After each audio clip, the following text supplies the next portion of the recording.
सरकारी यंत्रणा वापरून निवडणूक जिंकली असे उद्गार दक्षिण पश्चिमचे काँग्रेसचे उमेदवार प्रफुल्ल गुडदे यांनी केले व मुख्यमंत्री यांना राजीनामा मागितला आहे। तसेच एका मतदानाला 1 मिनिट पकडला तरी सायंकाळी 5च्या नंतर मतदान वाढले कसे, असे उद्गार काँग्रेसचे अतुल लोंढे यांनी केले व मुख्यमंत्री देवेंद्र फडणवीस यांचा राजीनामा मागितला आहे। पहा ग्राफिन वर्ल्ड न्यूजवर पत्रकार परिषद। चॅनलला सबस्क्राईब करा, लाईक करा, कमेंट करा। दिशाभूल करणं, दिशाला बदल देणं, प्रश्न दक्षिण पश्चिमचा उत्तर नागपूरचं काहीतरी वेगळेपण करण्याचं काम या ठिकाणी फडणवीस करताना दिसून राहिले। त्यामुळे संबंध महाराष्ट्राचाच नाही तर दक्षिण पश्चिम विधानसभा मतदारसंघामधून ते पराभूत झालेले आहेत। त्यांनी जे निवडणूक जिंकली ती निवडणूक चोरून जिंकलेली आहे। त्या निवडणुकीमध्ये त्यांचा विजय नाही, पूर्णतः मतचोरी करून, गैरमार्गाचा वापर करून, भ्रष्ट मार्गाचा वापर करून, कोट्यावधी रुपये खर्च करून यांनी ही निवडणूक जिंकलेली आहे। आणि संपूर्ण यंत्रणा, राज्य सरकारची यंत्रणा, गृहमंत्र्याच्या नात्यानं त्यांनी संपूर्ण आपल्या कब्जात घेऊन, त्यांना प्रभावित करून ही निवडणूक जिंकली। त्यामुळे त्यांचा तो नैतिक पराभव आहे आणि ह्या नैतिक पराभवाची जबाबदारी घेऊन त्यांनी आमदारकीचा आणि मुख्यमंत्री पदाचा राजीनामा द्यावा अशी आमची मागणी। मतदारांची नोंदणी लोकसभा आणि विधानसभा निवडणुकीच्या या कालखंडामध्ये झाली याची माहिती मागवली। त्यापैकी ऑफलाईन किती आणि ऑनलाईन किती, तर त्याचं बायफर्केशन निवडणूक अधिकाऱ्यांनी दिलेलं नाही, एकत्रित आकडा दिला। आणि हा फक्त एकत्रित आकडा दिल्यानंतर ते म्हणतात की BLOचा रिपोर्टच उपलब्ध नाही। जर BLOचा रिपोर्टच आला नाही तर मतदार यादीमध्ये नाव समाविष्ट कसं झालं? त्यामुळे ही संपूर्ण मतदार यादीच रद्द केली पाहिजे आणि नव्यानं डोर टू डोर सर्वे करून नवीन मतदार यादी तयार केली पाहिजे। अन्यथा हे महानगरपालिकेच्या निवडणुकांमध्ये सुद्धा हाच प्रकार करतील आणि जनतेचा आम्हाला पाठबळ, जनतेच्या भरोश्यावर आम्ही निवडून आलो म्हणून विडोरा पेटतील। वास्तविकता ते मतदान चोरी करून निवडून आलेले राहतात। CCTV फुटेज मागितलं, का दिलं जात नाही? हरियाणा, पंजाब उच्च न्यायालयाने आदेश केला की आपण CCTV फुटेज आणि 70C रजिस्टर आपण संबंधित उमेदवाराला पुरवलं पाहिजे आणि तो त्याचा अधिकार आहे। त्यानंतर नियम बदलला जातो, नियम बदलून ते देता येणार नाही म्हणून सांगतात। अहो, ही प्रक्रिया ही गोपनीय नाही राहू शकत। मतदान गोपनीय आहे, प्रक्रिया गोपनीय नाही आहे। प्रक्रिया ही ट्रान्सपरंट असली पाहिजे। इलेक्शन्स हे फ्री अँड फेअर झाले पाहिजे। जनतेच्या मनामध्ये तो विश्वास असला पाहिजे की आम्ही दिलेलं मत हे त्याच ठिकाणी गेलेलं आहे, हा विश्वास असला पाहिजे। आज EVMच्या माध्यमातून तो विश्वास निवडणूक आयोगाने बनवलेला आहे।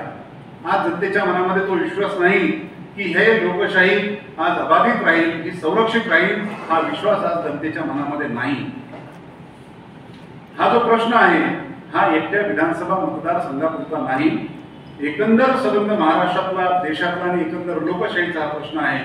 आणि त्याच्या संरक्षणासाठी आम्ही माननीय उच्च न्यायालयामध्ये पण गेलो आहे, तिथे पण आम्ही दाद मागितली आहे। मी 2 माझ्या याचिका प्रलंबित आहे, एक निवडणूक रद्द करण्यासंदर्भातली आहे, दुसरी हे CCTV फुटेज मागितण्यासंदर्भातली पण मी सेपरेट याचिका केली। त्यावर इलेक्शन कमिशनला नोटिसेस दिलेल्या, अजून उत्तर त्यांचं यायचं आहे। इलेक्शन माहिती जाणून घेण्यासाठी आम्हाला कोर्टात जावं लागतं। 1 महिन्यापर्यंत माहिती पुरवल्या जात नाही आणि 5-6 महिन्यानंतर उत्तर देते की तुमचं मॅटर सब ज्युडिस आहे। काय खेळ सुरू आहे?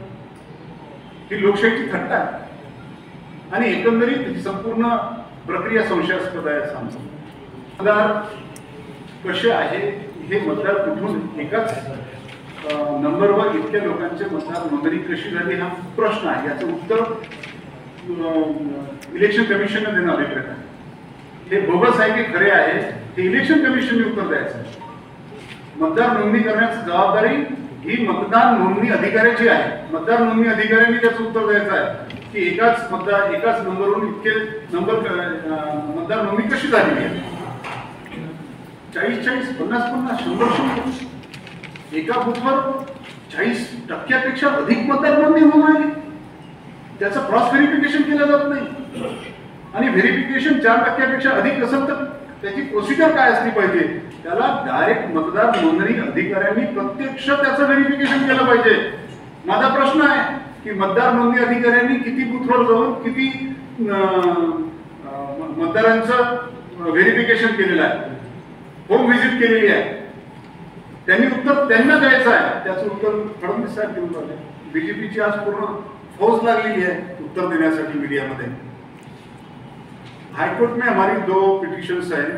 एक पिटिशन जो है वो टोटल इलेक्शन को मैंने चैलेंज किया है, जिसमें हमारी मांग है कि ये करप्ट प्रैक्टिसेस करते हुए ये चुनाव जीता गया है, इसको रद्द करो और यहाँ पे दोबारा इलेक्शन करो. मुझे डिक्लेयर करो, ये मेरी मांग नहीं है. दोबारा इलेक्शन करो. दूसरी पिटिशन ये है कि जो मुझे अभी तक के ये सीसीटीवी फुटेज 17A फॉर्म और बाकी जो स्टैट्यूटरी जो कागजात है वो जो देना जरूरी है, उसके लिए मैंने मांग की है. वो अभी भी पेंडिंग है. वो सबमिट. प्रश्न विचारला इतिहासातला, उत्तर देऊन राहिले भूगोलातलं. प्रश्न आहे दक्षिण पश्चिम विधानसभा मतदारसंघामध्ये हे जे वाढ झालेली आहे त्याचे BLO रिपोर्ट कुठे आहे, हा प्रश्न आहे. त्याचं उत्तर कुठं देऊन राहिले की पश्चिम नागपूर आणि मुंबईच्या एका मतदारसंघाचं उदाहरण दिलं, उत्तर नागपूरचं दिलंय. अहो, तिथल्या मतदारांचा आभार मानतो की एवढं षडयंत्र रचल्यानंतर तिथल्या उमेदवारांचं अभिनंदन करतो की एवढं षडयंत्र रचल्यानंतर ते जिंकले. त्यांना पण पाडण्याचा प्लॅन झाला होता, म्हणूनच एवढ्या मोठ्या प्रमाणात मतदार नोंदणी झाली तिथं. हो, त्याची आकडेवारी दिली. 78 लाख मतदार नवीन नोंदल्या गेले. जे संपूर्ण 5 वर्षामध्ये जेवढी नोंदणी झाली नाही त्यापेक्षा अधिकची नोंदणी ह्या 5 महिन्यामध्ये झाली. ते माहिती आम्हाला त्यांनी दिली पाहिजे. आता आम्ही बूथ न्याय मागतो, ते माहिती देत नाही की कुठल्या बूथवर किती मतदार झाले, नवीन नोंदणी झाली, त्यांच्या नावं काय आहे. कारण ते जे नावं आहेत ते एकत्रित होतात. त्यातले नेमके नवीन मतदार कोण आहे ते आयडेंटिफाय कसे करायचे? ती माहिती इलेक्शन ऑफिस कमिशनने द्यायचं, देणं गरजेचं आहे. इलेक्शन त्या मतदार नोंदणी अधिकाऱ्यांनी देणं गरजेचं आहे. उलट प्रश्न आम्हाला विचारतात बीजेपीचे लोक, पुरावे तुम्ही द्या. हो, पुरावे त्यांना मागितले पाहिजे. इथे निवडणूक मतदार नोंदणी अधिकाऱ्यांनी याचं उत्तर दिलं पाहिजे. माझे पत्र आहे, रीतसर पत्र आहे, उत्तर दिलं जात नाही अजूनही. मतदार नोंदणी करण्याचं काम हे इलेक्शन ऑफिसरचं आहे. ते राजकीय पक्षाचं नाही. राजकीय पक्ष मतदार नोंदणी करत नाही. मतदारांना मदत करण्यासाठी आम्ही फॉर्म उपलब्ध करून देतो. मी पण करून दिलेले आहे अशा पद्धतीचे. मात्र त्याचं व्हेरिफिकेशन करण्याचं काम कोणाचं आहे? आणि जर हे बोगस आलेले आहे आणि माझा आरोप आहे की भारतीय जनता पक्ष आणि इलेक्शन ऑफिसर यांचं साठगाठ होऊन हे सगळं झालेलं आहे. त्याशिवाय शक्य आहे का? आकडेवारी येऊ दे ना. कोणाकोणाचं व्हेरिफिकेशन झालं, कोणाचं नाही झालं. जर व्हेरिफिकेशन झालं असेल तर त्याचे पुरावे कसं गेलं पाहिजे, लोकांपर्यंत हे संपूर्ण विषय गेले पाहिजे. आम्ही लोकांमध्ये पण जाऊ, लोकांमध्ये पण जनप्रतिनिधी करून राहिलेलो आहे.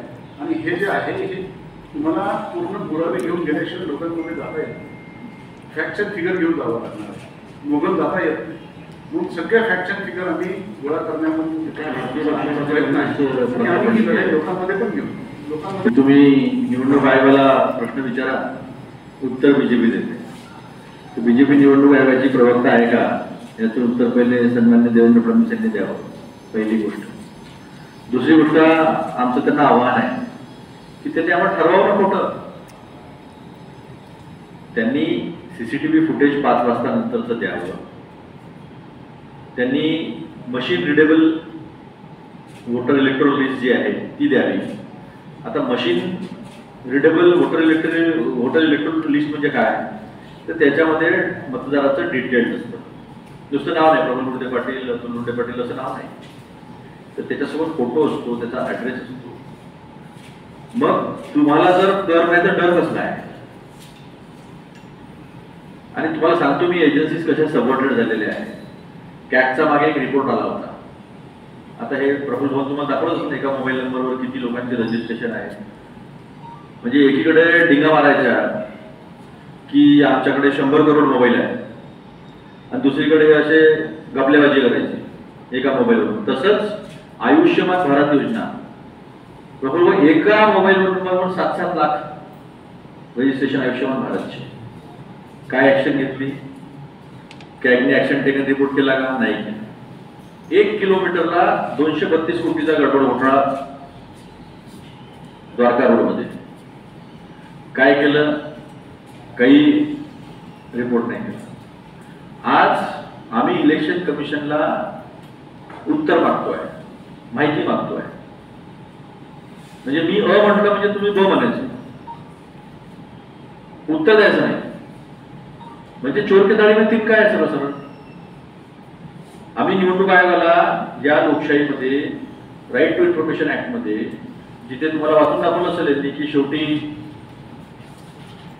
हा क्लॉज काय म्हणतो, ऑनलाईन ऑफलाईन दोन्ही BLO ला रजिस्टर करायचं आहे. ऑनलाईन ऑफलाईन रोज 164 ची नोंदणी करूनच दाखवायची रोज. आपल्या महाराष्ट्राचं अडल्ट पॉप्युलेशन म्हणजे प्रौढ लोकसंख्या, family welfare and health department इंडियाचं, कारण सेन्सस तर करत नाही, काहीच करत नाही. लेबर ब्युरोचे आकडे बंद झालेले आहे, त्यामुळे बेरोजगारी किती ते कळत नाही. डेटा दिला तर लोक सस्पेंड होऊन जातात. त्याच्याप्रमाणे प्रौढ लोकसंख्या ही 9,54,00,000 आहे आणि वोटर लिस्ट मध्ये 9,70,00,000 वोटर रजिस्टर आहे. सन्मान्य पृथ्वीराज चव्हाण साहेब माजी मुख्यमंत्री यांनी त्यांच्या मतदारसंघामध्ये डीडुप्लिकेशन सॉफ्टवेअर वापरलं आणि डीडुप्लिकेशन सॉफ्टवेअरमध्ये 12,000 पेक्षा म्हणजे एकच नाव आहे. तर आमचे विजय भाऊ आहे, त्यांचं नाव बूथ नंबर 10 मध्ये आहे, 15 मध्ये आहे, 20 मध्ये आहे, 25 मध्ये आहे. ऍसिटोन लावायचं मी आर्टिकल लिहिलं, दुर्दैवाने कोणी छापत तयार नाही. मग सामनाने एडिटोरियल पेजवर माझं आर्टिकल 12 जूनला छापलेलं आहे. एकाही राहुल गांधींनी उपस्थित केलेल्या एकाही प्रश्नाचं उत्तर देवेंद्र फडणवीसांनी दिलेलं नाही. त्यांनी आपला अंदाज मांडला. त्यांनी काय म्हटलं, 16 लाख मतदार जे आहेत ते 5 नंतर व्होटिंग केलं. आम्ही 76 लाखाचा डेटा समोर ठेवलेला आहे. 85 विधानसभामध्ये 82,000 बूथवर 600 मतं प्रत्येक बूथवर वाढले. एका मताला आपण 1 मिनिट करू, तसं तर 3 मिनिटं लागतात. तरी 10 तास लागेल एका बूथवर मतदान व्हायला. मग सकाळी 3 वाजेपर्यंत 4 वाजेपर्यंत आपण सगळे पत्रकार एखादा तरी बूथ चालू असेल दाखवून द्या. माझ्या मते नागपूरमध्ये आम्ही बूथवर फिरत होतो, 7 वाजता नंतर एकही बूथ चालू नव्हता. एकही बूथ चालू नव्हता. शेवटला बूथ मला माहिती मी चालू ठेवला होता, मोठा रंगामधला. आणि तो बूथ यासाठी चालू ठेवला होता कारण की 1.5 तास मशीन बंद होतं. 1.5 तास मशीन बंद होते. त्यांना म्हटलं तुम्हाला मग 1.5 तास द्यावा लागेल. मग तुमचं जेवढी लोकसंख्या नाही त्याच्यापेक्षा जास्त वोटर लिस्टमध्ये नोंदणी आहे. तुम्ही आम्हाला मशीन रिडेबल वोटर इलेक्ट्रोल रोज देत नाही. तुम्ही CCTV फुटेज देत नाही. CCTV फुटेज मिळाला तर सत्य बाहेर येईल. चंदीगड हायकोर्टने महबूबराजा यांच्या याचिकेवर सांगितलं होतं की तुम्ही हे सगळं द्या. लागलीच कायदा बदलून टाकला, देता येणार नाही. आता 45 दिवसामध्ये जर तक्रार आली नाही, जर आता प्रफुल्ल भाऊंनी तुम्हाला सांगितलं असेल की प्रफुल्ल भाऊंनी माहिती मागितली होती निवडणुकीनंतर, त्यांनी ती माहिती तोपर्यंत दिली नाही जोपर्यंत आम्ही कोर्टात जात नाही. म्हणजे कोर्टात गेलं की मग कोर्टाने सांगितल्याशिवाय यादी देता येत नाही. हे कारण घेतात. BLOची ऑफलाईन तुम्ही यादी असताना यादी देत नाही. मग सगळं जर ओके आहे तर आमच्या देवाभाऊला त्रासला देऊन राहिले लोक. ते बिचारे रोज ते निवडणूक आयोगाचं काम करून एवढं महाराष्ट्राचं काम पडलंय. पाऊस पडून आला, शेतकरी नुकसान भरपाई भेटून आली, बेरोजगारी वाढून आलेली आहे, MPSCचे पेपर लिकेज होऊन झाले. इतकं आमच्या देवाभाऊ काम आहे आणि तुम्ही हे निवडणूक आयोगाचं नवीन काम त्यांना देऊन टाकलं की त्याचा भाव लागला असं ना कुठे कुठं वाटलं कसं कसं वाटतं. निवडणूक आयोगाला पैसा देतो आपण. निवडणूक आयोगाचं काम करावं, तेव्हा भाऊ कशात त्रास द्यावा. हे चोरक्या दाढीचे तिनका आहे. सरळ सरळ निवडणूक मतचोरी करून जिंकलेले आहे. लोकसभेमध्ये सुद्धा 5.5 कोटी मतदान कसं वाढलं याचं उत्तर दिलेलं नाही आहे. लोकसभेची यादी सुद्धा दिलेली नाही. मी स्वतः कंट्रोल रूम चेअरमन होतो. मी किती वेळा डेप्युटी CEO जे आहे कुलकर्णी त्यांच्याकडे गेलो, चोकलिंगम यांच्याकडे गेलो, किती तक्रारी दिल्या, माझ्या स्वतःच्या तक्रारी. या महाराष्ट्रामध्ये DG रिटायर झाल्यानंतर एक्सटेन्शन फक्त एक्सेप्शनली डायरेक्टर जनरल ऑफ पोलीसला मिळतं, डीजीपीला मिळतं, बाकी कोणत्याही पोस्टसाठी एक्सटेन्शन नाही आहे. आमच्या तक्रारीवर निवडणूक आयोगाला माननीय रश्मी शुक्ला यांना काढावं लागलं होतं. मग काढल्यानंतर त्यांचा विषय संपला, तशी स्टँड सेट आहे. पण सरकार आल्यावर त्यांना पुन्हा घेऊन आले, निवडणुकीत ठेवलं पुन्हा घेऊन आले त्यांना. म्हणजे कशासाठी आहे? आम्हाला जेलमध्ये टाकायचं आहे, आमच्यावर काही चुकीच्या कारवाया करायच्या आहे, आम्हाला काही त्रास द्यायचा आहे, निवडणुका ज्या चोरलेल्या आहेत त्याच्यावर उत्तर द्यायचे नाही आहे. मला वाटतं हे शोभत नाही. जेव्हा आपण आपल्या नागपूरचे आहे, लोकशाहीची पाठराखण केली पाहिजे, जे कायद्यात बसते त्याची पाठराखण केली पाहिजे. आज त्यांची सत्ता पुन्हा आमची लोकशाही टिकली पाहिजे. आणि निवडणूक आयोग असेल किंवा इतर तपास संस्था असेल, यांची स्वायत्तता पण जी आहे ती सगळ्यांनी मिळून जपली पाहिजे. त्यामुळे चुकीच्या गोष्टीच्या पाठीमागे देवेंद्र फडणवीसांनी राहू नये, कारण की ते एका संविधानिक पदावर बसले, ते मुख्यमंत्री आहे महाराष्ट्राचे. हे सगळं हे पुराव्यानिशी आहे. आम्ही कुणाच्याही विरोधात नाही. आम्ही लोकशाहीसाठी, लोकशाही हुकुमशाहीच्या विरोधात लढत आहे. लोकशाही राहिली तर या देशाचा बहुजन, त्याला मिळालेले अधिकार 5000 वर्षानंतर, महिला त्यांना मिळालेले अधिकार, हे सगळे एका मोठ्या शक्तीवर आहे. इंग्लंडनी जगामध्ये 800 वर्ष घेतले महिलांना मतदानाचा अधिकार देण्यासाठी, निग्रोंना अधिकार देण्यासाठी अनेक वर्ष लागली. डॉक्टर बाबासाहेब आंबेडकरांनी जे संविधान दिलं, संविधान सभेमध्ये एका स्ट्रोकमध्ये दलित, महिला, आदिवासी, शिकलेला, वगैरे शिकलेला सगळ्यांना आपलं सरकार निवडण्याचा अधिकार दिला.